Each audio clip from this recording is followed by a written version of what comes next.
शरद पवारांनी टाकलेली गुगली ही कुणालाही समजत नाही. बाजूला बसलेल्यांना आणि बाजूला बसवणाऱ्यांना सुद्धा ती कळत नाही. पण पवार साहेब आपल्याला कधीच गुगली टाकणार नाही असं वक्तव्य उपमुख्यमंत्री एकनाथ शिंदेंनी केलंय. राजकारणात नातं कसं जपायचं हे पवार साहेबांकडनं शिकावं असं म्हणत त्यांनी पवारांचं कौतुकही केलं. आज एकनाथ शिंदेंना दिल्लीमध्ये महादजी शिंदे पुरस्कारानं गौरवण्यात आलं. सदू शिंदे भारताचे प्रसिद्ध स्पिन बॉलर होते. त्यांची गुगली भल्या भल्यांना कळत नसे आणि कधी क्लीन बोल्ड होत असे कळायचं नाही. पवार साहेबांची देखील राजकारणातली गुगली सुद्धा अनेकांना कळत नाही. कधी कधी बाजूला बसलेल्या लोकांची किंवा बसवलेल्या लोकांची गुगली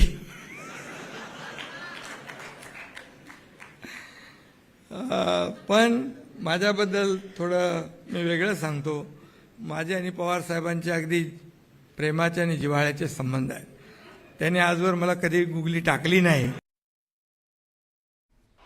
आणि म्हणून महाराष्ट्रामध्ये 2.5 वर्षामध्ये आम्ही जे काम केलं, पवार साहेब देखील त्याचे साक्षीदार आहेत. तेही मध्ये मध्ये मला फोन करतात, मध्ये मध्ये मार्गदर्शन करतात. पक्ष कुठलाही असला तरी सुद्धा राजकारणाच्या पलीकडे जाऊन कसं नातं जपायचं हे पवार साहेबांकडून शिकलं पाहिजे. आणि उपमुख्यमंत्री एकनाथ शिंदेंचा हक्काचा बालेकिल्ला अशी ठाणे शहराची ओळख आहे. हेच ठाणे शहर स्मार्ट सिटी म्हणून सुद्धा ओळखलं जातं. मुंबईपासून अगदी हाकेच्या अंतरावरती असलेलं ठाणे सध्या वेगानं बदलत आहे. पण याच ठाण्यात पाण्यासाठी दाही दिशा असे काहीसे हाल दिसतात. ठाणे शहरातील पानखंड परिसरात पिण्याच्या पाण्यासाठी आदिवासी बांधवांना मोठी कसरत करावी लागते. फक्त 1 हंडा पाण्यासाठी महिलांना 1.5 ते 2 किलोमीटरची पायपीट करावी लागते. पाण्याचं दुर्भिक्ष असलेला हा पानखंडचा परिसर ठाणे महानगरपालिकेच्या हद्दीत येतो हे विशेष आहे. पाण्यासाठी वणवण करूनही या महिलांच्या पदरी शुद्ध पाणी काही पडत नाहीये. दूषित आणि गाळयुक्त पाण्यानंच त्यांना आपली तहान भागवावी लागते. बोरिंगचं पाणी प्यायल्यामुळे सध्या महिला आणि लहान मुलांना आरोग्याच्या समस्याही भेडसावू लागल्यात. नेते असोत किंवा पालिका प्रशासन दोघांचे या परिसराकडे दुर्लक्ष होत असल्याची तक्रार महिला करतात. पाण्यासाठी या महिलांना कशी भटकंती करावी लागते याचा आढावा घेतला आमचे प्रतिनिधी प्रेम मोरे यांनी. स्मार्ट सिटी म्हणून ठाण्याचा उल्लेख केला जातो. विविध प्रकल्प ठाण्यामध्ये येत आहेत. ठाणे शहर वेगानं विस्तारतंय, विकासाकडे वाटचाल करते. पण याच ठाणे शहरात ठाणे महानगरपालिकेचा भाग असलेला एक भाग आहे, परिसर आहे पानखिंड नावाचा. आणि याच पानखिंडमध्ये 1 हंडा पाण्यासाठी महिलांना किती वणवण करावी लागते त्याचंच हे दृश्य आहे. आत्ताशी कुठे फेब्रुवारी महिना आहे, जेव्हा उन्हाच्या झळा सोसाव्या लागतील तेव्हा काय अवस्था होईल याची चिंता या महिलांना आत्तापासून सतावते. आणि 1.5 ते 2 किलोमीटरची पायपीट करून सुद्धा या महिलांना शुद्ध पाणी मिळतंय का? तर असं नाही.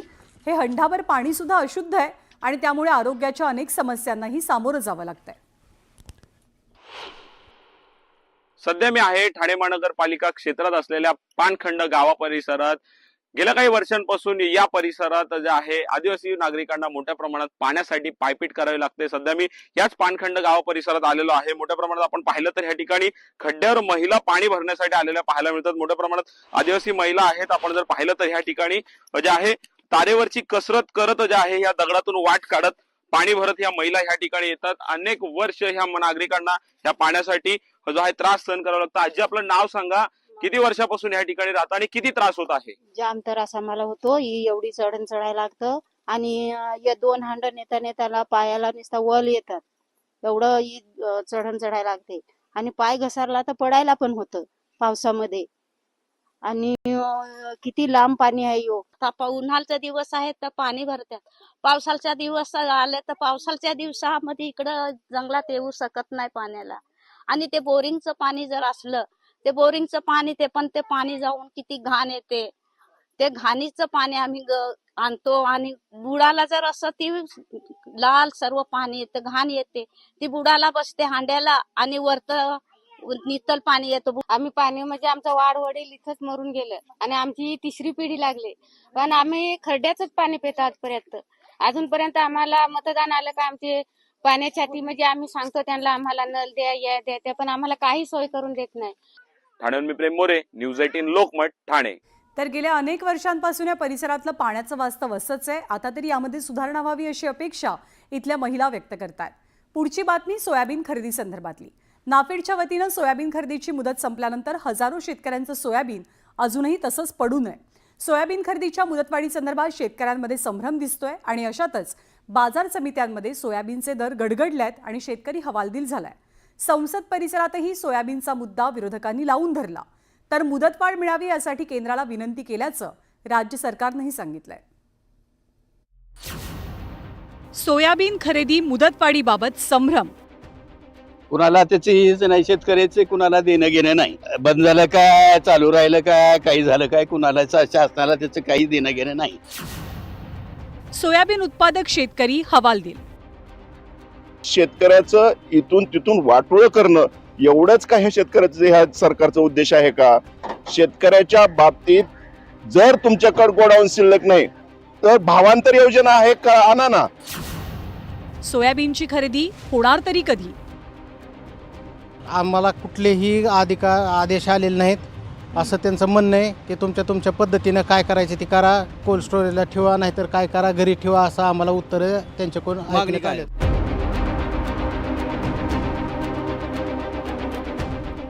राज्यात नाफेडतर्फे होत असलेली सोयाबीनची खरेदी 6 फेब्रुवारीपासूनच बंद झाली आहे. पण या खरेदीला मुदतवाढ मिळेल या अपेक्षेनं शेतकरी आपल्या सोयाबीनसह खरेदी केंद्रांच्या बाहेर ठाण मांडून आहेत. अशातच सोयाबीन खरेदीला 24 फेब्रुवारीपर्यंत मुदतवाढ दिली गेल्याचं बोललं गेलं. मात्र या संदर्भातला अधिकृत शासन आदेश आला नसल्यामुळे नाफेडकडनं सोयाबीनची खरेदी ठप्पच आहे. दरम्यान सोयाबीन खरेदीसाठी केंद्र सरकारनं 6 फेब्रुवारीपर्यंतच मुदतवाढ दिलेली होती. त्यानंतर कोणतीही मुदतवाढ दिली नाही असं पणन विभागानं स्पष्ट केलंय. ही माहिती राज्याच्या माहिती आणि जनसंपर्क खात्याकडनं देण्यात आली. एकीकडे नाफेडची खरेदी बंद तर दुसरीकडे बाजार समित्यांमध्ये सोयाबीनची आवक प्रचंड वाढली आहे. भाव नसल्यामुळे हमीभावापेक्षाही कमी दरात सोयाबीनची विक्री करण्याची वेळ शेतकऱ्यांवरती आली आहे. सुरू केली पाहिजे, ताबडतोब कास्तकारांना पैसे दिले पाहिजे, मग फारच चांगलं होईल. पण कास्त करूनरांना तुम्ही सांगा मध्ये मला काय करता, इलाजच नाही आपल्याला. सोयाबीनचे भाव बघा आज किती आहे, 3900, 3800, 3700 सोयाबीन मागून राहिलेले आहे.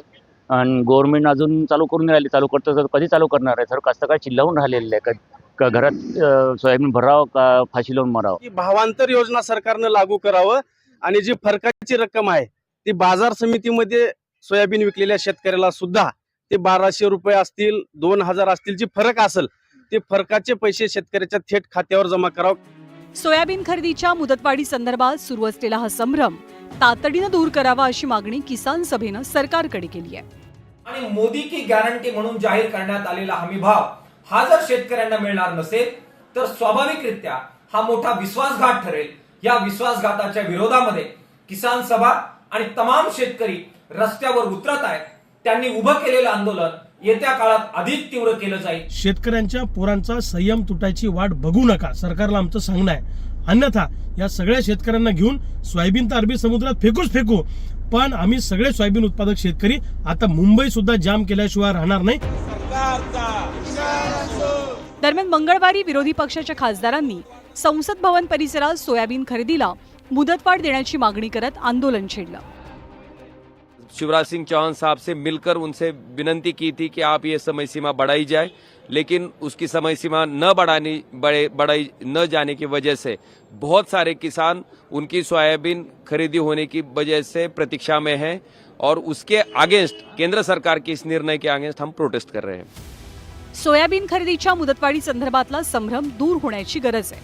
नाफेडकडनं खरेदी बंद असल्यामुळे व्यापाऱ्यांचं चांगलंच फावलंय. या सगळ्या पार्श्वभूमीवर शेतकऱ्यांच्या सोयाबीनला योग्य दर मिळावा इतकीच बळीराजाची अपेक्षा आहे. Bureau report, news 18 Lokmat.